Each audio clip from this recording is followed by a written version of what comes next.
People saw this original footage and pictures, they drew gasps because this was the first time that we'd seen the so-called Fab Four reunited and indeed driving in a car together. All down, of course, through to Windsor to look at some of the many floral tributes that have been left in honour of our gracious monarch, Queen Elizabeth II. But seemingly, what was going on behind the scenes? That is far more interesting, of course, to royal watchers. And when you think about it yourself and you look at the pictures, you do have to say that the body language really screams, "Keep away from me." How right, though, am I? Hi, good morning, Neil Sean here in the very heart of London, and as ever, nice to see you and lovely, of course, to have your company.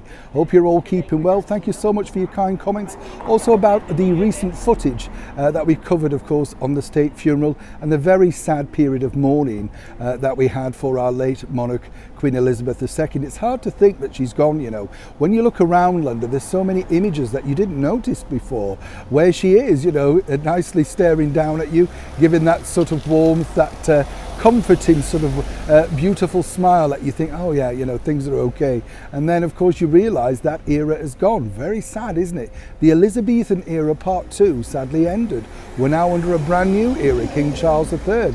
Wonder what that's going to bring. Well, it's not bringing any sort of, shall we say, formal introductions to the two people that should really get on when you think about it. Because if you remember, way back after the royal wedding in 2018, everybody was saying this is great. You know, we've now got a modern royal family. Moving forward, things were going to be wonderful. A former actress and a beautiful Duchess of Cambridge. What could go wrong? Well, seemingly quite a lot. As I say, these particular pictures that we saw recently of all four of them attending to look at the floral tributes for our late monarch in Windsor really did draw gasps. I mean, I was there. Very strange, you know, because it wasn't really, how should we say, you know, organised. It was a last minute thing. We told you exactly how it all came together. Whatever you read, that is the definitive story, you know.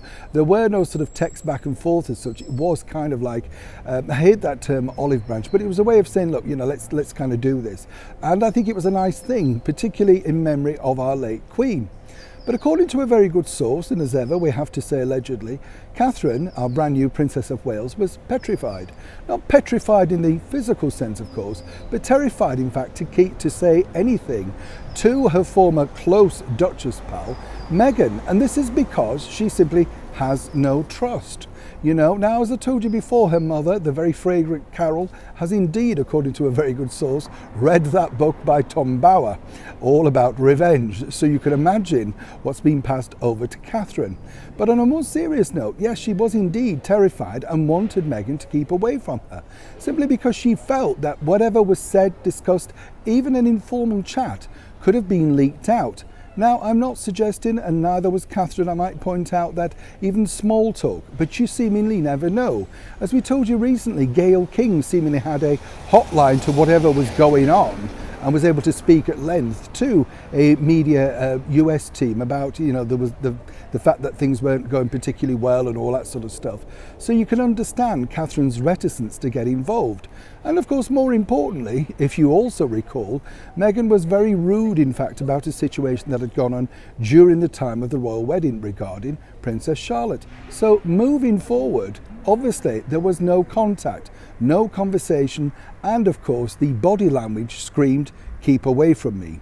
According to that good source, that's exactly what the brand new Princess of Wales hoped for and got. Neil Sean in the very heart of London.